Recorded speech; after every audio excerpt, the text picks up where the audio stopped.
북한이 정찰 위성이라고 주장하는 물체를 발사한 데 대해서 일본 정부 역시 관련 정보를 실시간으로 전했습니다. 일본 정부는 오늘 0시를 지나서 기시다 후미오 총리 주재로 긴급 NSC를 열었습니다. 일본 현지 연결합니다. 김세호 특파원. 네, 도쿄입니다. 예, 북한 발사체 발사와 관련해서 일본 정부 대응 그리고 현지 분위기 전해주시죠. 네, 일본 정부는 북한이 탄도미사일을 발사했다며 발사체는 오키나와 상공을 지나 태평양으로 향한 것으로 보인다고 발표했습니다. 일본은 북한의 탄도미사일 추정 발사체가 발사된 직후 기시다 총리 주재로 20분 동안 국가안전보장회의 NSC를 열고 관련 대책을 논의했습니다. 기시다 총리는 관저에 들어가기 전 기자들과 만나 이번 북한의 발사와 관련한 입장을 밝혔는데요. 우선 북한이 탄도미사일 기술을 사용하는 발사를 강행했다며 자세한 내용은 분석 중이라고 말했습니다. 이어 적어도 한 발이 오키나와 상공을 지나 태평양으로 통과했다며 안전 확인, 정보 수집 철저, 관계국들과의 연계 강화 등을 지시했다고 밝혔습니다.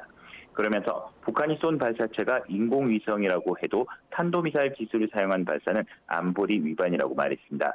이어 북한의 발사체 발사는 자국 국민에게는 안전이 걸린 중대한 사태라며 엄중히 항의하고 가장 강한 어조로 비난한다고 말했습니다. 일본 정부는 북한의 발사체 발사 이후 전국 순시경보 시스템 J-알라트를 발명하며 오키나와 현 주민들을 대상으로 한 피난 경보를 내리기도 했습니다. 이어 10시 55분경 북한의 미사일이 태평양 쪽으로 통과했다며 현재 피난 명령은 해제한 상태입니다. 일본 방위성은 현 시점에서 북한이 주장하는 위성의 발사와 관련해 궤도 진입 여부는 확인되지 않았다고 말했습니다. 또 발사가 성공했는지 여부도 아직 알 수 없다며 관련 정보를 계속 수집하고 있다고 설명했습니다. 일본 주요 방송국들은 정규 방송을 중단하고 일제히 속보를 내보내며 실시간으로 상황을 전했습니다. 앞서 일본 정부는 북한이 군사정찰 위성 발사에 대비해 파괴 조치 명령을 유지하고 있다고 밝힌 바 있습니다. 특히 일본 영토에 발사체가 낙할 경우에 대비해 자위대 23과 패트리엇 부대에 필요한 체제를 취하게 했다고 설명했었습니다. 지금까지 도쿄에서 전해드렸습니다.